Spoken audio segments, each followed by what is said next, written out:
तारा बनकर आए हैं, महकते फूलों का नज़ारा बनकर आए हैं। आपके स्वागत में सजी है ये महफिल, आप हमारी उम्मीदों का सहारा बनकर आए हैं। तो जोरदार तालियों के साथ सभी हमारे बीच है doctor Jitendra Singh ji, union minister of state, minister of science and technology, minister of earth sciences, minister of state in the prime minister office. बीच में एक रोड है तो वो रोड भी टेम्परेरी भी नहीं हुआ है। रोड बारिश आई तो कर नहीं रहा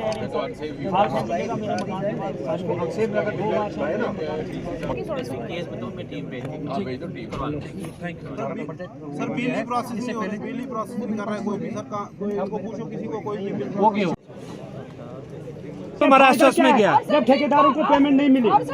ये मैडम ठीक कह रही है। जब डिपार्टमेंट में जाते हैं वो बोलते हम इधर कुछ नहीं, डीडीसी से पूछो। बिल्कुल उस तरह से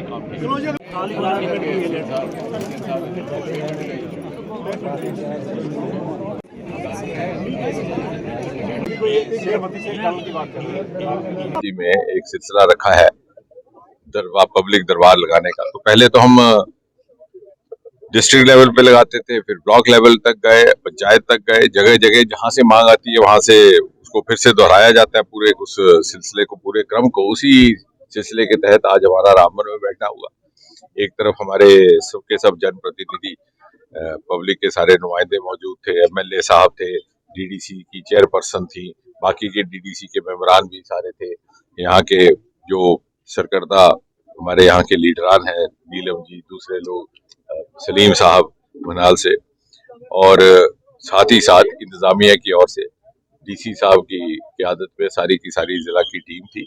मौके पर ही बहुत सारे मसाइल का हल हो गया।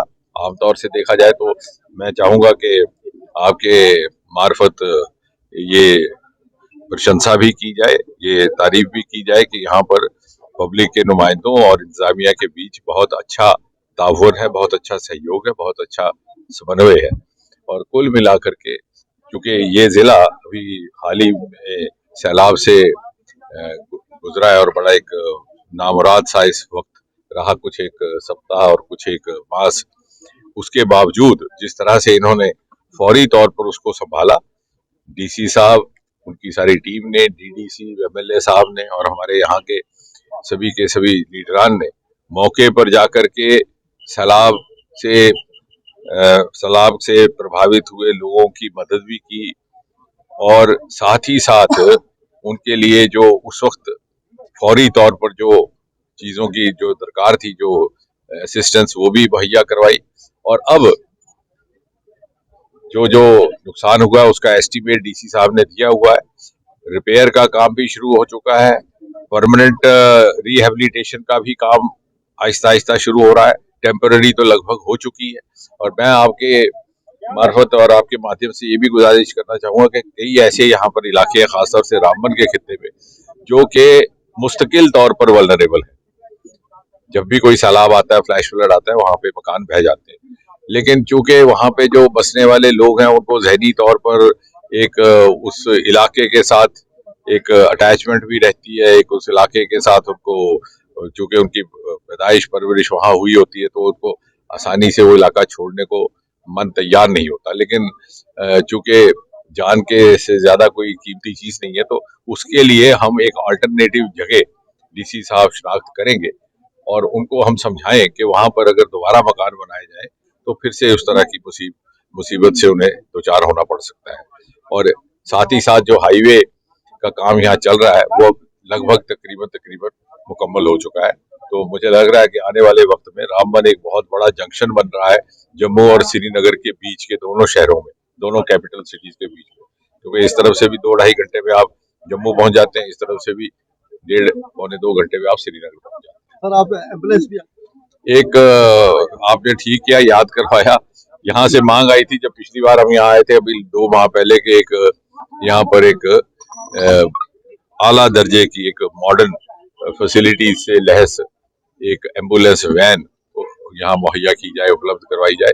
तो चूंकि फौरी तौर पर उस तरह से सरकार की ओर से फंडिंग की व्यवस्था नहीं थी, तो उसको हमने एमपी फंड के जरिए आज फ्लैग ऑफ किया है, और मुझे खुशी है कि यहाँ के लोगों को उससे काफी ज्यादा राहत भी मिलेगी और एक तरह का उससे आत्मविश्वास, कॉन्फिडेंस भी रहता है कि अगर कोई इस तरह की हमें दिक्कत आए तो हमारी बहबूदगी के लिए, हमारे सहायता के लिए या हमारी देखरेख के लिए या फौरी इलाज के लिए कोई ना कोई यहाँ पर विकल्प, कोई ना कोई व्यवस्था मौजूद है। जो हमारी पीढ़ी के लोग हैं वो ये बात को समझते हैं कि यहाँ पर किसी ने रेलवे की तवक्को नहीं की थी, कभी ये सोचा नहीं था कि रेल आएगी, बल्कि कभी ये मांग भी नहीं की थी।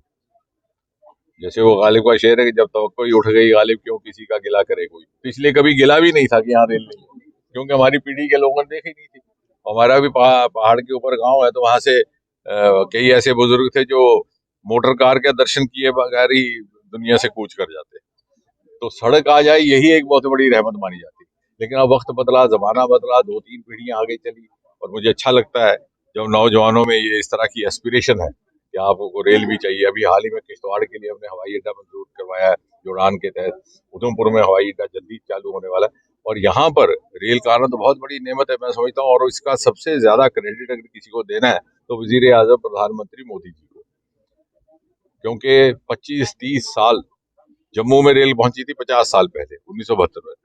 50 साल लग गए रेल को कश्मीर पहुंचाने में वाया इस रामबन जिला, और आज रामबन जिला तो एक रेलवे का बहुत बड़ा संगलदान जंक्शन बन चुका है। यहाँ से वंदे भारत गुजर रही है, कभी सोचा था? कभी आहिस्ता आहिस्ता होगा। मंगल भारत आ गई है तो जो जो उसमें और इम्प्रूवमेंट्स या उसमें बेहतरी करने की जरूरत है वो भी हमारे तजुर्बे की बिना पर वो भी किया जाएगा। और जाहिर है बल्कि ये अब ऐसी एक सूरत हाल बनी है कि यहाँ से रेल के जरिए भी ट्रांसपोर्ट और यातायात की आपको सुविधा है।